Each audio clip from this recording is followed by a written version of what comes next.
எல்லாருக்கும் வணக்கம். கருடனுடைய வெற்றிக்கு முதல்ல தமிழ் ஆடியன்ஸுக்கும் மீடியாவுக்கும் தான் முதல்ல நன்றி சொல்லணும். ஏன்னா இன்றைய காலகட்டத்தில் தியேட்டருக்கு ஆட்கள் வரமாட்டுறாங்க, தியேட்டருக்கு வரமாட்டாங்க. ஓடிடியை நம்பி தான் நம்ம பிஸ்னஸே இருக்குது. லாஸ்ட் ஃபியூ இயர்ஸாக நம்ம அப்படி தான் மாடலே பண்ணியிருக்கோம். ஓடிடி சேட்டலைட் இதில் இன்வெஸ்ட்மெண்ட் வரும். தியேட்டர்கள் ஒரு போனஸாக இருக்கிற ஒரு ஸ்டைல் இருந்தது. அண்டு அதை மாற்றின இந்த வருஷம் ரெண்டாவது படம் அதை மாற்றினது தமிழ்நாட்டில். டிஸ்ட்ரிபியூட்டர்ஸ் இருக்காங்க, அவங்க சொல்லுவாங்க ப்ரொடியூசர்ஸ் இன்வெஸ்ட்மெண்ட்டை தமிழ்நாடு தியேட்டருக்கல்லிருந்து எடுத்துக்க முடியும், மீதி எல்லாத்தையும் போனஸாக வச்சுக்கலாம் அப்படின்னு சொல்கிறதுக்கான சில படங்களில் கருடன், இந்த வருஷம் கருடன் அப்படி ஒரு படம். அண்ட் ஐ திங்க் அந்த மாடல் தான் ரொம்ப டெமோக்ராட்டிக்கான மாடல்னு நினைக்கிறேன். இப்போது ஓடிடியோ சேட்டலைட்டோ மற்ற பிளாட்ஃபார்ம்ஸில் அவங்களுக்கு எந்த நேரத்துக்கு என்ன தேவையோ அதை அவங்க வாங்குவாங்க. அவங்களுக்கு தேவையில்லாதது அவங்க வேண்டான்னு சொல்லுவாங்க. அவங்களுக்கு தேவையானதுக்கு நிறைய விலை கொடுத்து வாங்குவாங்க. அப்படி வாங்கும்போது நமக்கு சந்தோஷம் தான், நம்ம அதை வேண்டான்னு சொல்ல போகிறதில்ல. ஆனால் ஒரு ஃபில்ம் மேக்கராக ஒரு ஒரு ஒரு ப்ரொடியூசராக நமக்கு நேரடியாக திரையரங்குகள் மூலமாக மக்கள்கிட்ட படங்களை கொண்டு போகும்போது இருக்கிற சுதந்திரம் இருக்கு இல்லையா, படைப்பு சுதந்திரம் ஓடிடிஸ்க்கு போகும்போது இல்லை.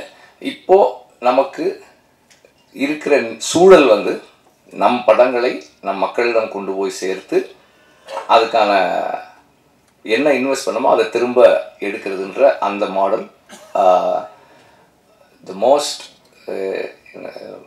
Age old and the most democratic model. அந்த style of film making and exhibition, film எக்ஸிபிஷனை நம்மளால் சக்ஸஸ்ஃபுல்லாக பண்ண முடியும்னு நமக்கு இந்த வருஷம் நிரூபிக்காட்டியிருக்கிற வெகு சில படங்களில் கருடனும் ஒரு படம். அண்ட் இந்த இடத்துக்கு அந்த படம் வந்திருக்கிறதுக்கு மிக முக்கியமான காரணம் நான் நினைக்கிறது என்னென்னா, செந்திலுடைய கமிட்மெண்ட், டெடிகேஷன், அந்த ஒர்க்கு, அந்த படத்தை கொண்டு எப்படி சேர்க்கணும், இந்த கதையை எப்படி ஒர்க் பண்ணணும், தொடர்ந்து செந்தில்னு சொல்லும்போது அந்த டீம், அவங்க assistant directors and the whole team first. அதுக்கப்புறம் ப்ரொடியூசர் ஓகே இதை நம்ம பண்ணலாம், இதெல்லாம் கேட்டால் பண்ணலாம். எனக்கு ஆரம்பத்தில் அவர் எப்படி ஒர்க் பண்ணாருன்னு தெரியும். சார் ஏன் சார் கம்மியாக இருக்குது, நிறைய வச்சுக்கலாம் சார், இன்னும் கொஞ்சம் பெருசாக எடுக்கலாம் சார்னு அவர் ப்ரொடியூசர் சொல்கிறது நான் கேட்டிருக்கிறேன் அந்த டைமில் இனிஷியலாக. ஸோ அந்த மாதிரி டைரக்டருக்கு சப்போர்ட் பண்ணுறது. அதுக்கப்புறம் இதுக்குள்ளே வந்த எல்லா ஆர்டிஸ்ட்டும், அப்புறம் கேமராமேன், ஆரம்பத்துலேருந்தே செந்தில் நிறைய சொல்லிட்டு இருந்தான் ஒர்க் பண்ணும்போது. அவர் எவ்வளோ ஃபாஸ்ட்டாக இருக்கார், எவ்வளவு டெக்னிக்கலாக எவ்வளோ கான்ட்ரிபியூட் பண்ணுறாரு ஃபில்முக்குள்ளே, அண்ட் அவருடைய creative contribution in terms of lighting and lensing அதெல்லாம் நிறைய பேசிகிட்டு இருந்தான். அண்டு எல்லா நடிகர்களும் அவங்களுக்கானதை இப்போ எனக்கு நான் அன்றைக்கி முதல்ல சொன்னது தான், அந்த இதில் சொன்னதா அவரெல்லாம் சசியெல்லாம் வந்தது இட் இஸ் அது சூரியனுடைய அந்த கேரக்டர் தான் நினைக்கிறேன். அவர் இத்தனை வருடமாக அவர் என்னவா இருக்காரோ அதுக்காக தான் அவங்க எல்லாம் வந்தாங்கன்னு நினைக்கிறேன். நான் முதல்ல கேட்டேன் சார், செந்தில் சொல்லும்போது நான் கேட்டேன், அவர் ஏன்ப்பா வர போகிறார், அவர் வரமாட்டாருப்பா, இந்த படத்தில் ஏன்ப்பா அவர் பண்ணணும், ரோல் நல்லா இருக்குது, பட் அவர் ஏன் இதை பண்ணணும். அப்புறம் செந்தில் ஃபோன் பண்ணி சார் பண்ணுறேன்னு சொல்லிட்டாரு. செந்தில் சொன்னாரா சூரி சொன்னாரா தெரியல, ரெண்டு பேரும் யாரோ ஒருத்தர் சொன்னாங்க. எனக்கு ஆச்சரியமாக இருந்தது, அப்படியா படத்துக்கு பெரிய ப்ளஸ்ஸாக இருக்கும் அப்படின்னு தான் சொன்னேன். படம் பார்த்துட்டு நான் என்ன ஃபீல் பண்ணேன்னா, அவருக்கு இது ஒரு எக்ஸ்ட்ராடினரியான ஒரு கேரக்டராக இருக்குது அப்படின்னு எனக்கு இருந்தது. அவர் சொன்ன மாதிரி அவர் ஒரு விஷயத்துக்காக வந்தார், அது கூட அவருக்கு இன்னொரு போனஸும் இருந்தது. அண்ட் சூரியுடைய commitment to do a film, அது எனக்கு ஒரு ரோல் பண்ணணும்னா விடுதலை பண்ணும்போதே அவருக்கு இங்கே இந்த ரைட் ஷோல்டரில் ஒரு லிகமெண்ட் டேர் இருந்தது, அதோடு தான் பண்ணார். நான் சரி கொஞ்சம் பிரேக் எடுத்துக்கலாம், இல்லைண்ணே பண்ணிடலானே.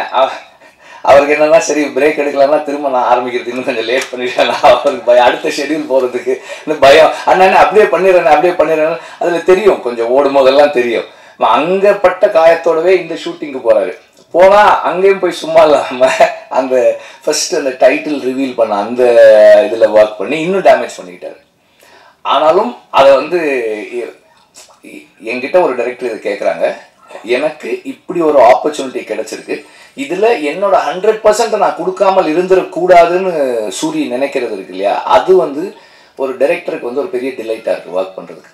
இப்போ எனக்கு அப்படி இருந்தது, செந்திலுக்கும் கண்டிப்பாக அப்படி இருந்திருக்கும்னு நான் நினைக்கிறேன். ஏன்னா நம்ம சூரி இங்கேருந்து கொஞ்சம் கீழே ஒரு 10 அடியிலேருந்து குதிச்சா கொஞ்சம் நல்லாயிருக்கும் இந்த ஷாட்டு. சரிண்ணே அது மேலே இருந்தேன், அண்ணே அதுக்கு மேலே உனக்கு ஒரு 15 அடி அங்கேருந்து குதிக்கிட்டு போனால் இன்னும் நல்லா இருக்கும்ண்ணே, ஓகே குதிங்க அப்படின்னு தான் இருக்கும். அந்த மாதிரி ஒரு நம்மளை இம்ப்ரெஸ் பண்ணுறதுக்கும் சர்ப்ரைஸ் பண்ணுறதுக்கும் எப்போதுமே தயாராக இருக்கிற ஒரு நடிகனாக இருக்கிறாரு. அண்டு ஒரு is being true to himself. ஒரு ஒரு கேமரா ரோல் ஆகும்போது நடிக்க முயற்சி பண்ணாமல் அதை உணர்வை உள்வாங்கி அந்த கதாபாத்திரமாக இருக்க முயற்சி பண்ணுறாரு. அது வந்து ரொம்ப ஒரு முக்கியமான ஒரு கேரக்டரிஸ்டிக்ஸ். அதை அப்படியே அவர் வளர்த்துக்கிட்டாருன்னா இன்னும் நல்லாயிருக்கும். அண்ட் இன்னும் நிறைய பேர் ஆர் உதயகுமார் சார், சார் நீங்கள் நல்லா நடிப்பீங்கன்னு எங்களுக்கு எல்லாம் முன்னாடியே தெரியும் சார், உங்களுக்கு ஏற்ற கேரக்டர்ஸ் வரல சார், அவ்வளோதான் சார், வரும்போது கண்டிப்பாக கூப்பிட்டுருவோம் சார். அண்ட் இந்த படத்தை டிஸ்ட்ரிபியூட் பண்ணியிருக்கிற 5 ஸ்டார் செந்தில் சார், அவங்க வந்து இப்போ 2-3 படங்கள் பண்ணிகிட்டு இருக்காங்க, நல்லா பண்ணுறாங்க. அண்ட் இந்த படத்தை சரியாக கொண்டு போய் சேர்த்த இதுக்கு வந்து நானும் நன்றி தெரிவிச்சுக்கிறேன். ரொம்ப எஃபிஷியண்ட்டாக டிஸ்ட்ரிபியூட்டர்ஸ் எல்லாருமே நல்லா பண்ணியிருந்தீங்க படத்தை. அண்டு எல்லா படத்துக்கும் ரிலீஸ் நேரத்தில் ப்ராப்ளம்ஸ் வரும், எல்லா படத்துக்கும் ப்ராப்ளம்ஸ் வரும். இந்த படத்துக்கு அந்த மாதிரி ப்ராப்ளம்ஸ் இருந்தது. அந்த ப்ராப்ளம் வர்ற நேரத்தில் ப்ரொடியூசர் கூட இருக்கிறது ரொம்ப ரொம்ப முக்கியம். நான் எப்போதுமே அப்படின்னு நினைப்பேன். ஏன்னா ப்ரொடியூசர் வந்து பணம் போட்டுட்டு படம் பண்ணுறாங்க, அந்த நேரத்தில் நம்மளால் என்ன செய்ய முடியுமோ அந்த சப்போர்ட் அவங்களுக்கு கொடுக்கணும் ரிலீஸ் நேரத்தில் அப்படின்னு சொல்லி நான் எப்போதுமே நினைப்பேன். அந்த மாதிரி இந்த படத்தில் ப்ரொடியூசர் கூட எல்லாருமே அவங்களால முடிஞ்ச அளவுக்கு சப்போர்ட் பண்ணி கூட நின்னாங்க. சூரி வந்து ப்ரொடியூசருக்கு இருந்தது ஒரு மிகப்பெரிய சப்போர்ட் அந்த நேரத்தில். அண்டு இது வந்து இந்த படத்தின் மீது எல்லா விதத்திலையும் நம்பிக்கை வச்சு உழைச்சவங்களுடைய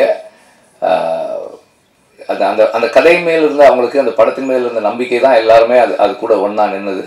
அண்ட் அந்த நம்பிக்கையை சரியாக ஃபுல்ஃபில் பண்ண அந்த டீமுக்கும் என்னுடைய பாராட்டுக்கள். முதல்ல சொன்ன மாதிரி இதை வந்து சரியாக கொண்டு போய் மக்கள்கிட்ட சேர்க்கறதுல, ஏன்னா இன்றைக்கி மீடியான்றது நிறையாவே மாறிடுச்சு. விகடன் மார்க்கில் ஆரம்பித்து நீ ஷார்ட்ஸ் அண்ட் ரீல்ஸ் வரைக்கும் ஒரு இதுதான், அப்படி ஒரு ஸ்க்ரால் பண்ணால் வருது படம். யாரோ ஒருத்தர் சும்மா அந்த ஆடியன்ஸ் ரிவ்யூ அப்படி போடுறாங்க, படம் சூப்பர்ங்கன்றாங்க, இல்லைனா ஐயோ நல்லாவே இல்லை. That is also influencing the viewer. அடுத்த ஷோக்கு போகலாமா நாளைக்கு போகலாமான்னு நினைக்கிறவங்கள இன்ஃப்ளூயன்ஸ் பண்ணுது. ஸோ அந்த விதத்தில் மீடியா வந்து இந்த படத்தை சரியாக பொசிஷன் பண்ணி, அவங்களுக்கு பிடிச்சிருந்ததால் சரியாக பொசிஷன் பண்ணி இதை கொண்டு போய் சேர்த்து அடுத்தடுத்து தியேட்டருக்கு வர்றதுக்கான என்கரேஜ்மெண்ட்டாக மீடியாவினுடைய பஸ் இருந்தது அப்படின்னு தான் சொல்லணும். அதே போல் நான் எப்போதுமே பிலீவ் பண்ணுறது ஒன்று, நாம் எவ்வளோக்கு எவ்வளோ நம்முடைய வாழ்க்கைக்கும் நம்முடைய வேருக்கும் நெருக்கமாக இருக்குமோ அவ்வளோக்கு அளவு மக்கள் அதை ஏற்றுக்குவாங்க, இன்டர்நேஷ்னலாகவுமே ஏற்றுக்குவாங்கன்ற நம்பிக்கை எனக்கு எப்போதுமே உண்டு. அதை இந்த படம் இங்கே தமிழ்நாட்டுக்குள்ளே ப்ரூவ் பண்ணியிருக்குன்னு தான் எனக்கு தோணுது. அண்டு இந்த படத்தில் பெரிய அளவில் சம்மந்தமே இல்லாமல் இந்த மேடையில் உட்காந்துருக்கிறது நான் ஒருத்தன் தான், ஏன் உட்காந்துருக்கேன்னு தெரியல. அண்டு எல்லாரும் எனக்கு கொடுத்த நன்றிகளுக்கு நன்றி.